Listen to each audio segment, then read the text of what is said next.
This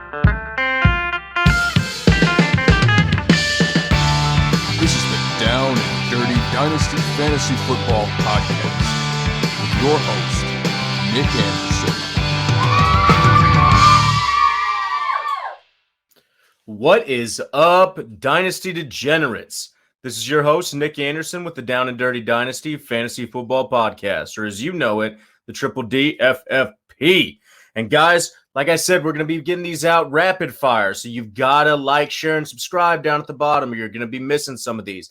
But today we're going to be doing a quicker episode because we've already been over some of these players in the previous ones due to the setup of the bracket, okay? So who we're going over today is going to be Eno Benjamin versus Anthony McFarland and Laviska Shenault versus Henry Ruggs. So let's dive right into it, okay? So the first guy that we have on the table is Eno Benjamin. We've already been over his stat line, but I'll just kind of go over it with you a little bit here. 21 years old, 5'9", 207 pounds, with 8 5/8 inch hands, but no fumbling problems. So we're not worried about those small hands. You know, he's not going to be a in between the tackles kind of guy like we've talked about. He's not going to be a banger, not 20 to 25 carries. But what he does have is he's got them hands that we'll talk about here in a little bit.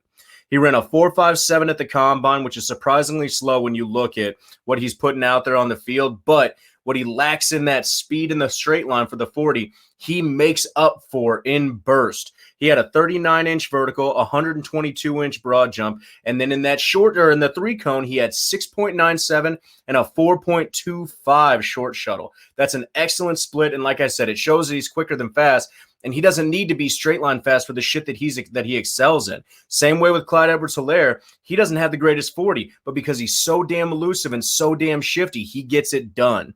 We're not going to go into his freshman or sophomore year. We're just going to go back into his last year in college. He had 253 carries on 1,083 rushing yards and 10 touchdowns. And then he made his hay on 42 receptions for 347 receiving yards and 2 touchdowns.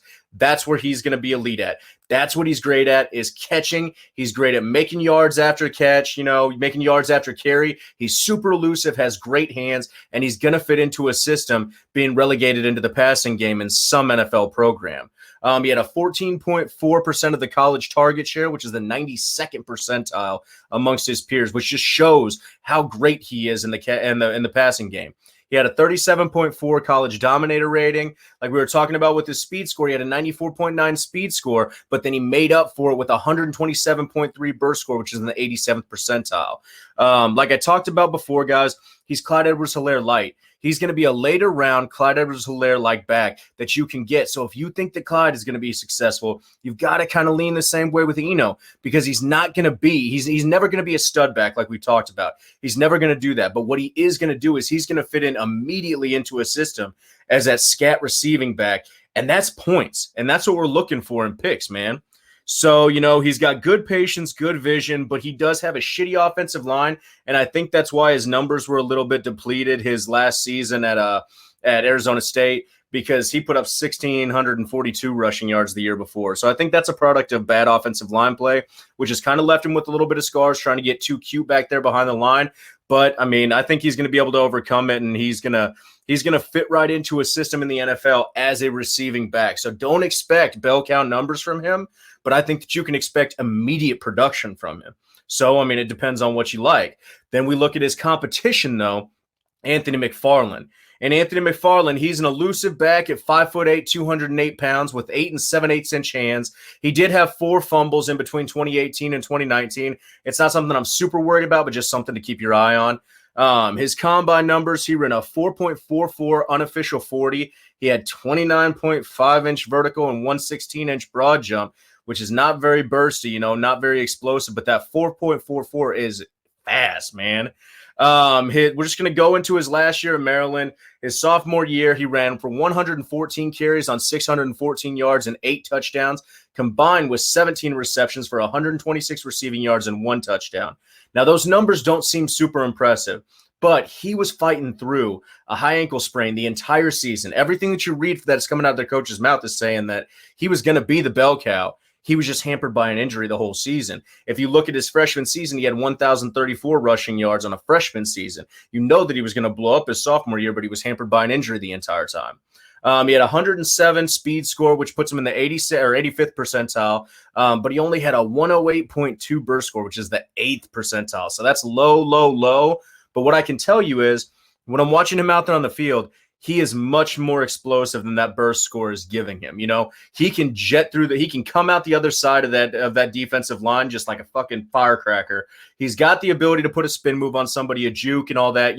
He's elusive, he's shifty. I think that burst score is a little bit deceiving. Just because the dude can't jump don't mean that he can't move. He reminds me a little bit of a later round Keyshawn Vaughn. He's got that truck stick ability when you watch him. He's also got the ability with them hands. You see that he's got 17 receptions for 126 receiving yards. So you know that he can do it. And that's in a depleted year where he was injured. So, I'm just saying that he reminds me of like a later round Keyshawn Vaughn. So if Keyshawn Vaughn's somebody you like, who he's my dude, then you got to kind of lean towards Anthony McFarland as well. He's got great vision between the tackles, great lateral quickness and explosion after the cut. Like we talked about, he had that elite speed, and I think with that elite speed, you would have seen an even better short shuttle and a 3-cone drill. I don't know why he didn't run it. I'm not sure. Maybe it was lingering effects of that high ankle sprain. I don't exactly know. The one thing that he does lack in is that he's not a great pass blocker, and he seems to lack a nose for the end zone. When he's trying to bust it up in there, he's not always being able to crash it through the line. He's great between the 20s, but once you get him into the red zone, he's not busting it into the end zone. So I don't know if that's a line problem or if it's a him problem or what's going on. But Anthony McFarland is going to be a very, very well-rounded back that has the ability to catch the ball out of the backfield, but also bang it in between the tackles. He's a little bit lighter than what I would like for a bell cow running back, but I think that this dude is going to be one of those round 3 picks, round 4 picks that's going to end up sliding into a system and have really great production. So I expect big things out of him, and I think he's going to fall a little bit because of those depleted sophomore year numbers, but I think that's going to help him out in the long run, and he's just going to fucking hit the ground running when he gets in there. So we got to vote for one. Who are we going to vote for today? My money's got to go to Anthony McFarland, man. I almost said Benjamin. My money's got to go to Anthony McFarland, though. I love what Benjamin brings to the table in the pass catching avenue, and I think that he will be immediately successful with that. But in the same turn of the hat, I think that Anthony McFarland has all the pros that Benjamin does, and none of the cons of not being able to bang in between the tackles. So my money's got to be on Anthony McFarland.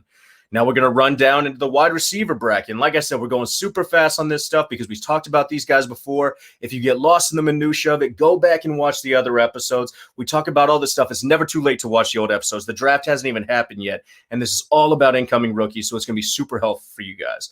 But now in the wide receiver bracket, we're going over Laviska Shenault versus Henry Ruggs.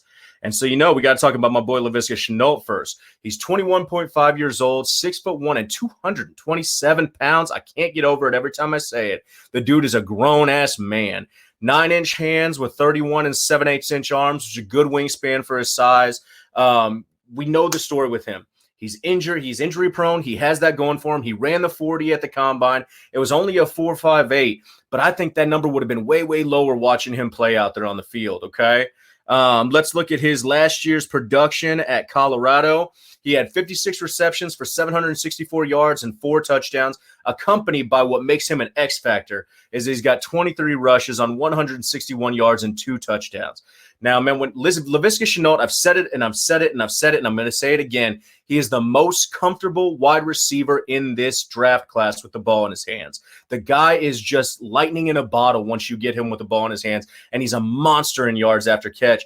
And then you combine all of that with a decent route tree, with great hands, the ability to track the ball, even though he doesn't high point it, which kind of sucks, but he's super aggressive and wins those things.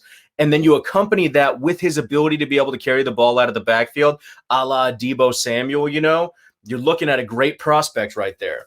He had a 103.2 speed score, which is the 78th percentile, but he was hurt, so I see that raising way up. And the one stat that I saw today is that, man, he had a huge fucking market share his sophomore year at Colorado. He had a 43% market share of the receptions, 46% market share of the receiving yards, and a 46% market share of the receiving touchdowns.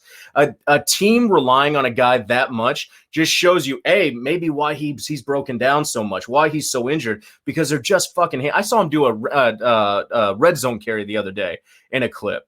And so, but them relying on him so much just means that he is an asset. He's highly versatile. He runs super aggressive, runs his route super aggressive.